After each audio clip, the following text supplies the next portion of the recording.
Coming back to Grenoble, where you are now, we talked a little bit, exchanging messages and emails about speed work that you guys do, and you mentioned some of the baselines that you want for each of your player group: front row, second row, third row, backs, etc. Can you go through those speeds in general? Because I think speed is, unless you have the equipment. Well, now it's changing with stuff like My Sprint app and whatnot, where you can test speed and actually measure those things quite accurately with very little equipment.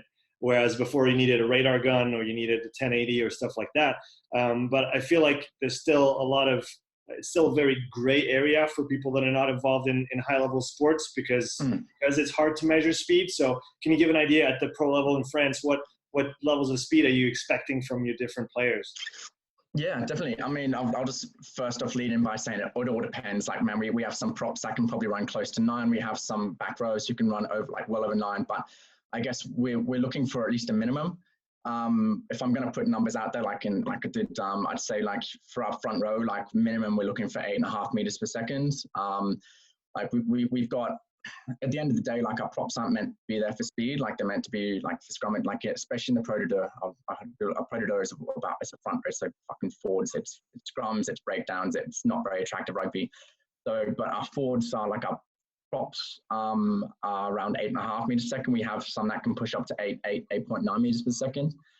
I'm trying to think. Our hookers are actually pretty fast lads, so I think our hookers are actually getting close up to 9 meters per second. Even though like Natch, they're pretty talented athletes. Those guys themselves have got some good skills. So in the second row, like I guess you'd be looking for at least an 8.7, 8.8 minimum. Again, we've got some boys who can probably beat that, but I guess we're just looking for at least that minimum threshold. Back rows, 9s, like we've got boys well over 9s. Like I think we've got a couple of back rows that can run like 9.3. So that's pretty good for there. Inside backs are like halves, I guess, like our 9s and our 10s. Again, 9. In terms of our inside backs and our centers, we want minimum 9. For our wings, like area and our wingers and our fullbacks, I think we'd like them a 9.5 minimum. Like we know that anything under that like is not really fast enough. Like if you have a really good skill set but you don't have top end speed, it's okay. Like at the end of the day, like if you're good on defense, good on the high ball, you run good lines, like it's okay. Difference between 9.3 and 9.5 isn't going to make a difference. But I guess we're still trying to push them to get over 9.5. We have a couple of boys who can break 10. Like these guys are like freakish athletes. Just naturally, just really fast twitch.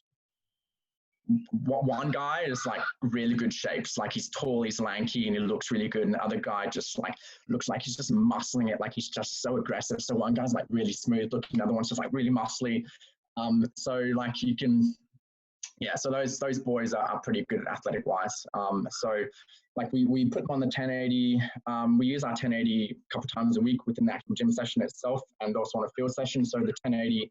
Like we put them on, like on a lower body day, we might do a heavy resistance over 10 or 15 meters. Depending on your force velocity profile, you know, will depend on how much weight we put on you. Generally, we put anywhere between 20 and 30 kilos on the players, and we'll make them do it for like 3 or 4 sets, and that could be supersetted with something like you know, single leg RDLs. Like generally, we superset it with like an accessory, and then put the boys to that, and then on the opposite, so that's more like acceleration focused day, and then we'll have like a max velocity focused day on the 1080, and that will be like a overspeed. So whether that be in the gym itself on another gym day, or we take it out on the field on maybe like say game day -3 or something like that. Like game day -3, we might put an overspeed, and they might have to do 1 or 2 35 meters. And so they'll tend to do like a 10 meter fly. So they'll have like a 15-20 meter lead in, and then they'll fly for 10 meters. It changes depending on the field length we have access to, the field quality, if it's wet, if it's dry. And so yeah, so we'll tend to at least put them through the 1080 twice in a week.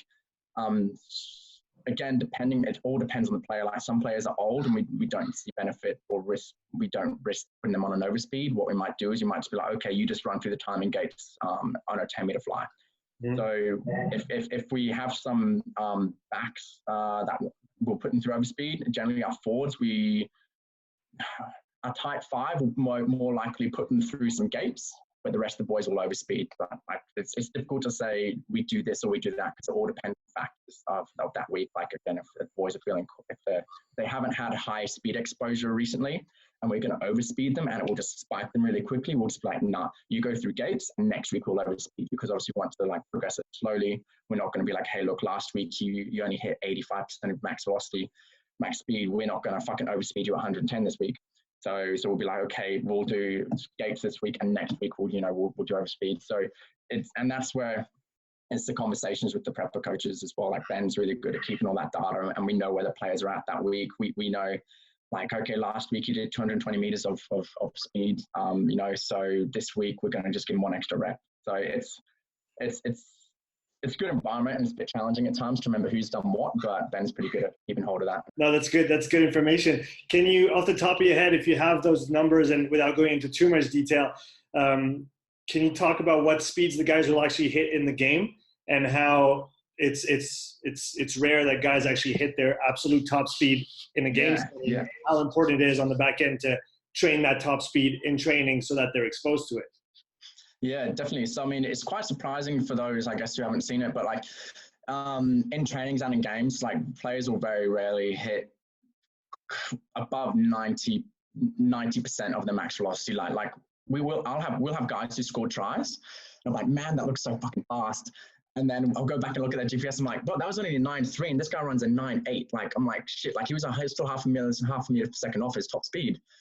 And so I guess it's really important. Like, and even then, I'll see the GPS reports come through from games, and some guys who are 10 second per meter second guys, they ran like 8.8 meters per second. And obviously there's a bit of inaccuracy within GPS units. You have to accept that. But like, if we just relied on trainings and games for them to get max velocity exposure, they actually wouldn't hit it. And so it's really important as for us as preppers, and this is what our coaches know. They know this, and so that's why they're so open to us doing speed work with the players a lot.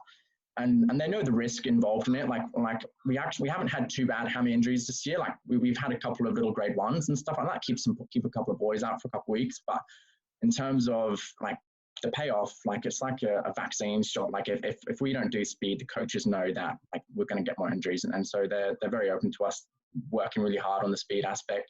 It's probably, I'd say, Benny, our speed coach, has done the Altus course, and I think he actually chats quite regularly with Stu McMillan.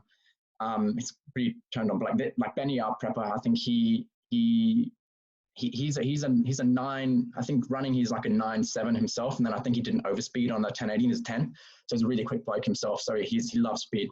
So he's pushing for it for the coaches, and yeah. So long story short, it's important. If you don't do it as preppers, if we don't expose the players to max velocity, they just don't get in training or games.